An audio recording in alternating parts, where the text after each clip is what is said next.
On today's episode of Locked On Cubs, we recap the season finale. As predicted on this show, it was a Cubs blowout.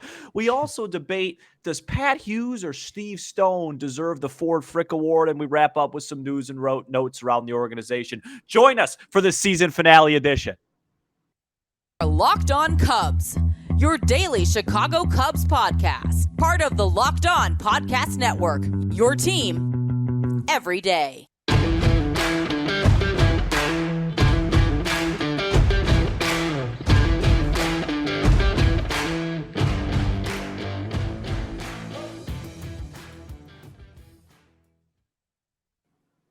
Is it really the end of the regular season? I suppose Yes. it is. Welcome back into Locked On Cubs alongside Sam Olber. I'm Matt Cozy. Pleased to be with you for a Thursday episode, or Friday Eve, as they call it in some parts.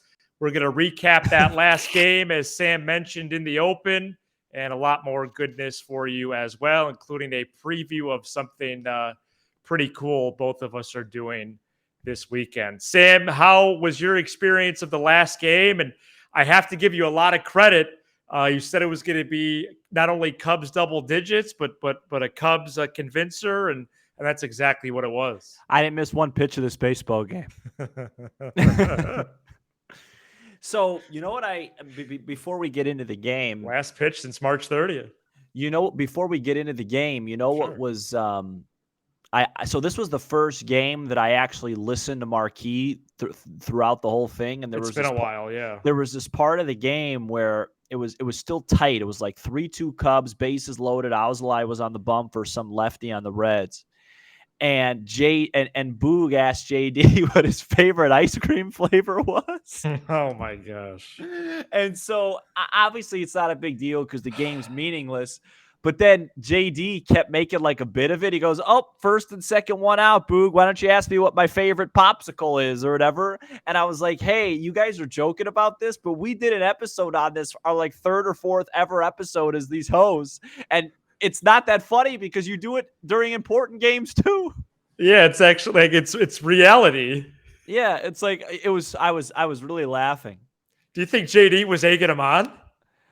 I think JD, at first I thought JD was like trolling him, but I think he was serious. I can tell you the answer. JD said he's a vanilla guy, but he put syrup in it. And he like breakfast syrup? Yeah. What? Yo. And then he said he likes like maple. Like, what is this, a tree? Oh my goodness. Get this brother some pancakes. Anyway, yeah, as far as the game goes, Sampson left early, injury. Happ left early. Big swing of the bats from Bodie today. He drove in 5 runs. He actually ended the year with an above average stat line. So we'll see where he'll throw his hat in the mix of like 12 guys. We have no idea what their roles will be next year. Franmil hit another home run. Did he pull one homer this year, or are they all to right for the Cubs? I think he pulled one at Wrigley. Yeah, I think it was out of the stadium, right? Yeah. Man, just easy opposite field power. Yeah, I mean, it wasn't a very close matchup there at all. Yeah, I was wondering if there was going to be a position player who was going to pitch on either side. Yeah, but there's no point, right? Because you're not saving anybody for anything. No, it would have just been pure theater, which it was not that appropriate. Right. Bodie got the Cubs on the board first with that 3-run Jackson early. Yeah. Reyes was in a big time cold spell, and he had a good final week. McKinstry, I had a McKinstry had the 3-run homer to break it open. I didn't mention that. Yeah, but 15 runs is so much. There was a lot of high scores today, either by both sides or just the one side. And I was disappointed because I had a window where I was watching live and Sampson exited in the 3rd inning with that apparent injury. But nice job by the combo of 5 relievers to go scoreless the rest of the game. I guess I don't think it's going to hit tomorrow when we press record on the show, but I think when we press record on Sunday or Monday, they'll be like, "Oh wow, there's no games." Yeah, so that's going to take some getting used to, but it was a long year. It's baseball, right? So for me, when they're bad, it's not that big of an adjustment for me, right? Because it's like I've been watching but I've more been watching for the show, so I know what I'm talking about. When they're bad in September, usually, like, I'll watch if there's nothing else to watch because I love the team, but I'm not like super depressed when the season ends because, they weren't good. Like, it's when they're good and then the season ends and they get like eliminated from the playoffs or something. That's where it's like, oh my gosh, I have nothing to do now. It's tougher then. Yeah, I'm excited to get into the off season. We have so many fun topics. I was drawing them up today during Shul Temple. Sorry, it's Jewish holiday today. So I was carving up ideas. We're gonna talk about so many different things and get, I want people to kind of learn more about us and our perspectives on the team, and I want to learn more about other people's ideas and things. Like Franmil Reyes. I mean, there's an episode on him. When you're if you're going to be a surprisingly good team, the Phillies won 87 games this year, Matt. They were the worst playoff team, right? Yeah. So the Cubs have. So the sixth seed has 87 wins. Yeah. So the Cubs have 13 games to make up, right? We Suzuki, Horner, Stroman have to stay healthy. There's 3-4 wins right there. Add a Correa type, add a Rodon type. There's 3 or 4 more wins, probably even maybe 5 or 6 right there.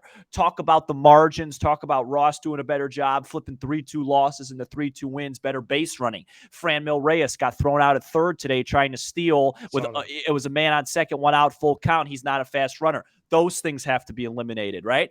And then so right there, you're already at 84, 85 wins. And then that extra boost to get in the high 80s, low 90s is you need a couple of guys that you don't expect much from to be heroes. And Franmil Reyes has that profile. He could hit 37 takes next year in this uniform, but they got to work on some things. And those type of things will be really fun to dig into in the offseason.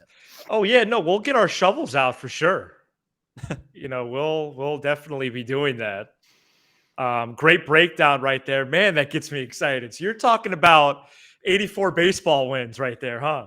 Yeah. No, I think that, I had a couple of people, in the last couple of weeks reach out to me and say, hey, are you just being really excited about next year because you're trying to, make people into the show, or are you serious? Because people, know I'm fairly pessimistic and I'm fairly accurate when it comes to this. I said, no, this team's gonna be a good team. Yeah, no, that gets me. I would never joke. I would never mislead people ever about this. I'm the opposite of that. I'll come on here if this team's 23-34 and say I was wrong and buy everybody a soda.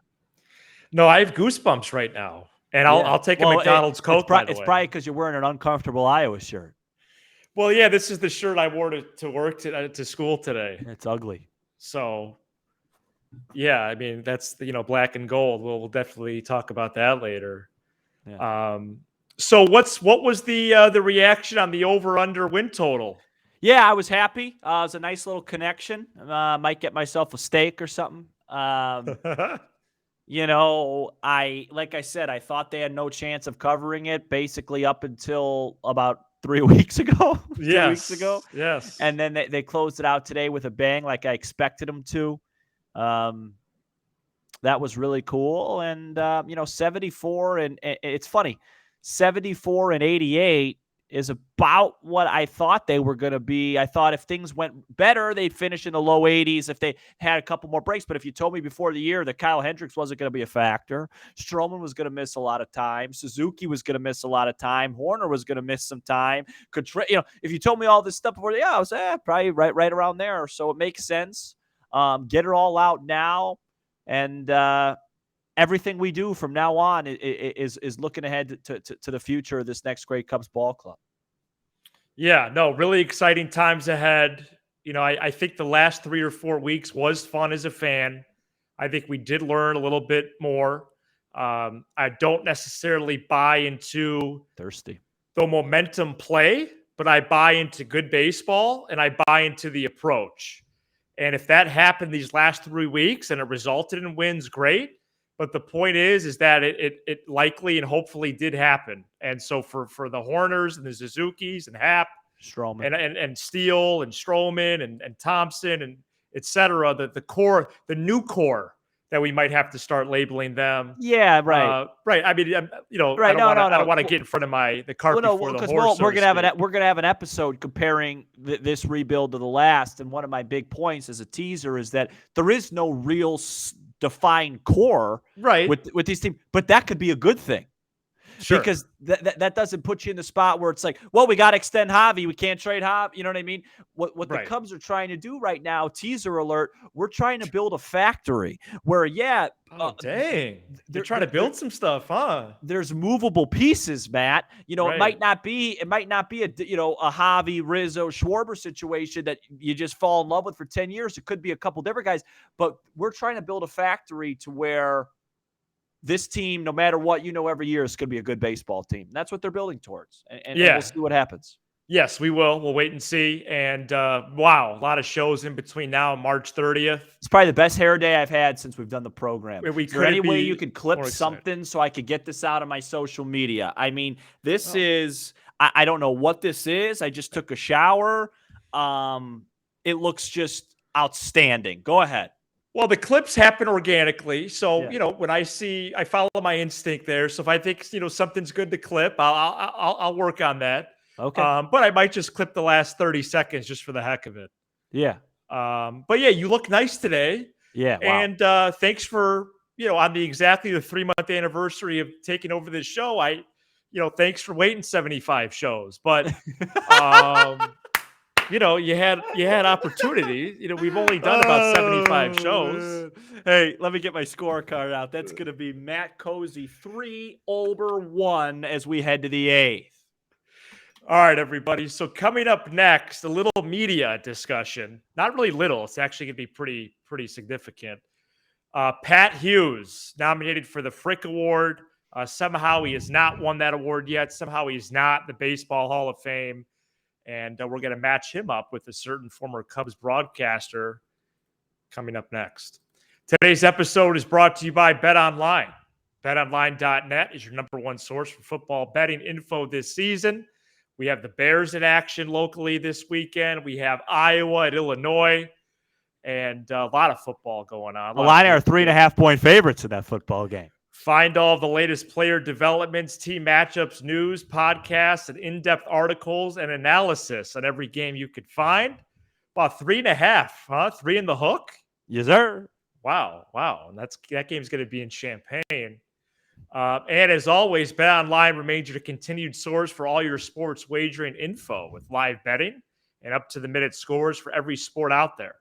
The fastest and easiest way to check in on all your favorite games and events, including MLB, MMA, boxing, and golf. Head to betonline.net or use your mobile device to learn more. BetOnline, where the game starts. And if I had to place a bet, I would have that Pat Hughes was already a Hall of Famer in this sport. He's not yet, but could be as soon as this winter. And MLB released the 10 finalists for the Ford C. Frick Award today, which is given to those given for excellence in broadcasting, I think is the phrasing, however you want to define that. But Pat Hughes has been excellent his whole career. If you didn't get a chance the last week or so just to be in your car or be somewhere near the radio, you're gonna have to wait a while for that. I was fortunate to do that today, going between places. And what did you have it? That former Cubs broadcaster and current White Sox TV color analyst Steve Stone is also a nominee, Sam. Yeah, so I wanted to break this down because I take this stuff fairly seriously. Steve Stone's a great broadcaster, and he knows the game of baseball in and out. Why I don't believe Steve Stone deserves this award, why Pat Hughes does, and of course there's tons of other candidates, but I don't know them well enough, so I don't speak on them. Right. Steve Stone is arrogant, and he sometimes gets himself in trouble with that. It's one of the reasons why he didn't announce for the Cubs after, right? I don't know if you're familiar with that story, Matt. Yeah, 04 was the last season, right? Yeah, he got involved criticizing the with front players. office and things like players. And then this year, I don't know if you follow him on Twitter, he was very vocal about telling fans how to fan, and said that the Sox fans were crazy overreacting in the beginning of the year, and then slowly realized that the team's not going anywhere, and then started to side with the fans. Pat Hughes doesn't do any of that. Pat Hughes is, first of all, the voice of the Chicago Cubs, with no disrespect to Boog or Marquee, but it's not close, obviously. Right.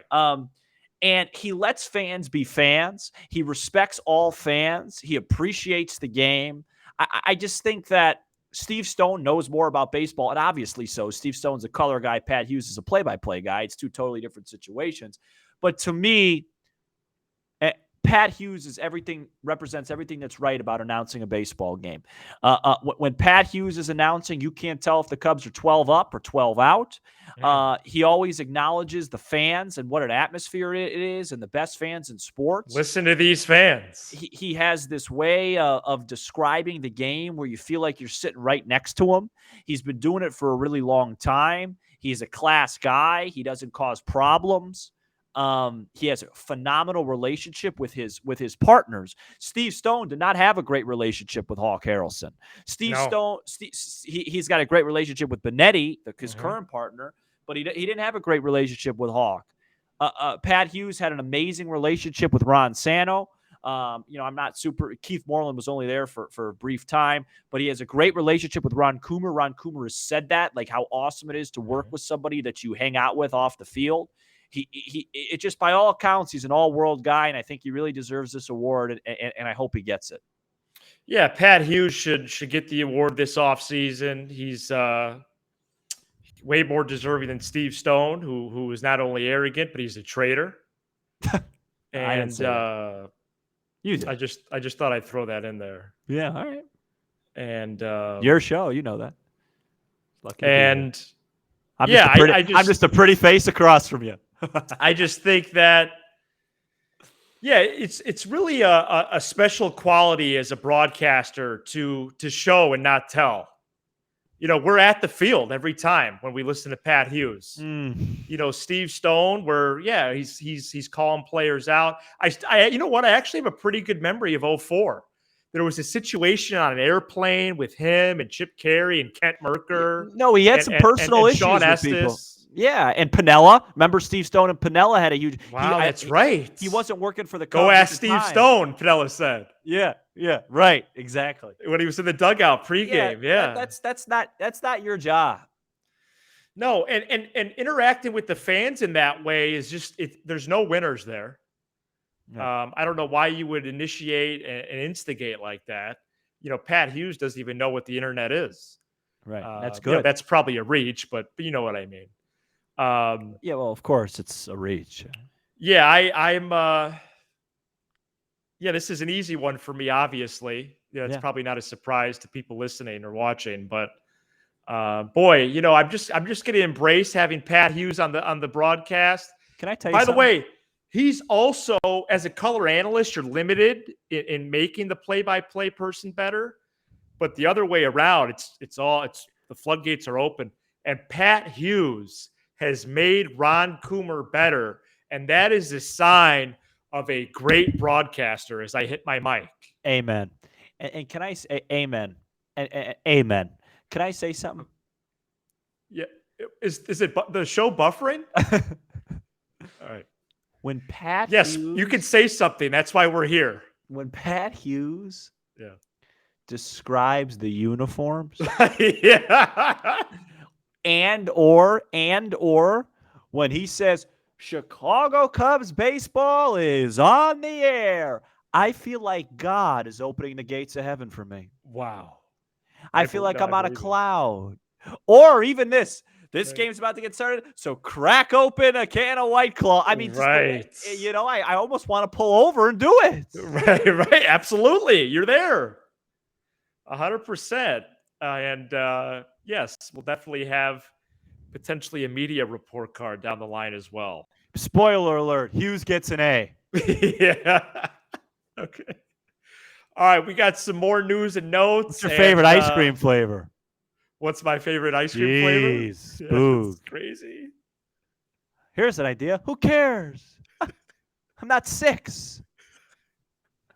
How about we talk about Horner making plays in short right again? Yeah. He did that only 10,000 times this year. Oh, all right. Let's talk about Star Wars. Never seen it. All right. We get into the final part of the show. Boy, is that going to be exciting. We have an announcement to make, and that's going to come up right after this. We're back here on Locked On Cubs. Thanks for making us your first listen every day, a Thursday episode. Thanks for joining us whenever and wherever you may be listening. And as always, shoot us a text, and we'll put that graphic up on the screen, 312-834-4634. We got a few of those today, so we're going to make a decision here after the show. Should we read those Friday or do another Monday mailbag or something? Also, a lot of YouTube interaction today, so stay with us on there as well. And a lot of reaction to the Contreras episodes. We could always recap some of that fallout as well. Brennan Davis started to draw walks in the fall league. Yes, yeah, and he homered also on Tuesday. No, I like what I'm seeing. Mervis and Owen Casey doubled. And boy, does the ball come off their bats a little bit different. It's a little bit different than Ortega. A little bit, yes. Right. Yeah. Oh, can I say one thing that before we get into the announcement? Can I say one quick thing from the game? They posted a graphic during the game today about how the Cubs are 28th in defensive run saves from the center field position, something that you and I have been talking about for about 2 months that they need to address. Got a couple texts. Hey, I saw that support. Listen, go out and get any defensive center fielder that can play. You're talking about 3 or 4 wins right there, even if the guy hits 190. Get somebody. You think it's 3 or 4 wins? Yes, because let me tell you something. Wow, that's a lot. My analogy for defense in baseball is offensive line play in football. What I mean by that is this. People only notice it when there's a mistake, right? When somebody gets beat or nobody talks about most of the time, hey, this guy's doing his job. And don't want to notice you. And sometimes in offensive line play, a guy doesn't get beat, but he makes a mistake. He blocks the wrong guy, and somebody watching at home doesn't realize that they made an error, right? It's the same in baseball. The common person only knows a bad center field play like today when Morel drops a ball that he should have caught. But there's so many, and this is one thing that I do like about analytics, and I'm not a huge analytic guy, but I do support this, is like defensive run saves and catch probability, because there's some balls in center field that the casual fan will say, hey, there's a base hit to center. No, that ball should have been caught. An above average center fielder makes that catch. Just because it didn't hit his mitt and he didn't drop it doesn't mean that he's playing a good center field. And there's a lot of balls this year that I felt like, hey, that ball in the gap, that ball should have been run down. And the Cubs, it's an easy fix, and the Cubs will make that fix. Yeah, at our levels, we always try to hype up outfield play as being the forgotten position. The difference makers in games is placed to the outfield. I mean, watch playoff baseball starting this weekend. When the ball's hit on the ground, there's really no drama. But when the ball gets through the infield and a base hit becomes a grounder in the outfield or a fly ball or line drive, those are huge plays, and obviously throwing to the right relay person.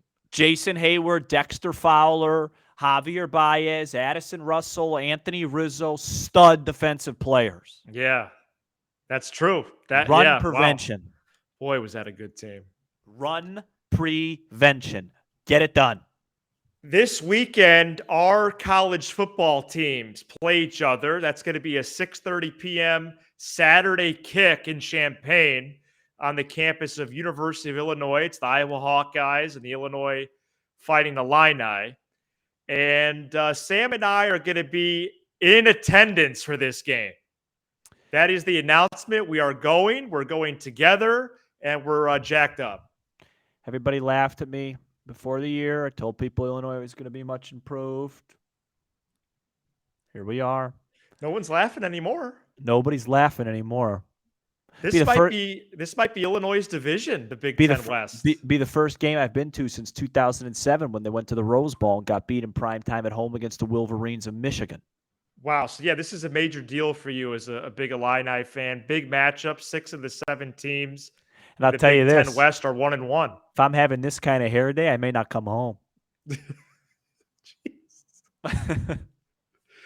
All right. Well, yeah, we're excited to announce that. Boy, Iowa really needs a win just to stay in the conversation, because they play Ohio State next week and then have a bye the following weekend.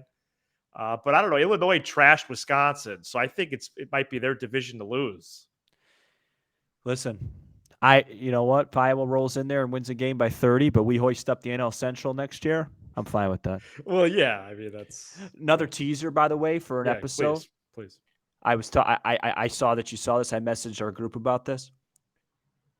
What's more likely, the Cubs? Just some food for thought. The Cubs hop the Brewers and hop the Cardinals and win the Central, or the Cubs get jumped by the Pirates and Reds next year. Some food for thought. You know my stance on it. Something to chew on. We could maybe do a whole show on that.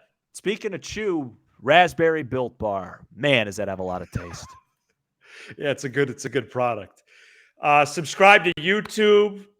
Turn on the notification bell, and more importantly, tell somebody about this program. We're just getting started, right? And please listen. I know when baseball ends, right? There's plenty of other, you can watch Fields run for his life and throw for 120 yards. You can hang out with your significant other. I know the Cubs are the farthest thing from your mind between the months of October. Well, not usually October. I don't think but they this will October. be, though. Can I just finish, please? Yeah, sorry. From October to the year. Still, keep up with us. We'll have some fun. I'll do another giveaway. I know we didn't hit the giveaway. I knew it was a big ask. I mean, I was even thinking about shrinking it to like 15, and we weren't even close to that. I'll do another subscriber giveaway that's much more attainable now that I understand what's a good subscriber count. I'll do something good. Maybe it won't even be a jersey if that's not what people want. Maybe it'll be tickets or a bobblehead. Hey, how about a nice gift card to Chicago Cut? Get a nice steak. Wow. Hey, listen, you might get one with the money you got today. I was going to say, I just won some money today. I'm feeling generous, my God. Absolutely. Okay. Stick with us. Enjoy it. DM me. I'm always open to talk Cubs. I have no friends. I have no life. I have no social life. This Saturday night will be the first time I'm out of the house since Obama's first speech in 08. Oh, that's a good place to wrap up, huh? Also, great fall weather. Roll down the windows, blast the show to full volume. Yeah, that's gonna get the girls excited. Okay. Anyway. All right. Thanks everybody for tuning in to a Thursday episode. A lot more nice weather out on a Friday. YouTube and Apple, Spotify, wherever you get your pods on the audio side. And we're just getting started here. He's Sam Olber. I'm Matt Cozy. This is Locked On Cubs.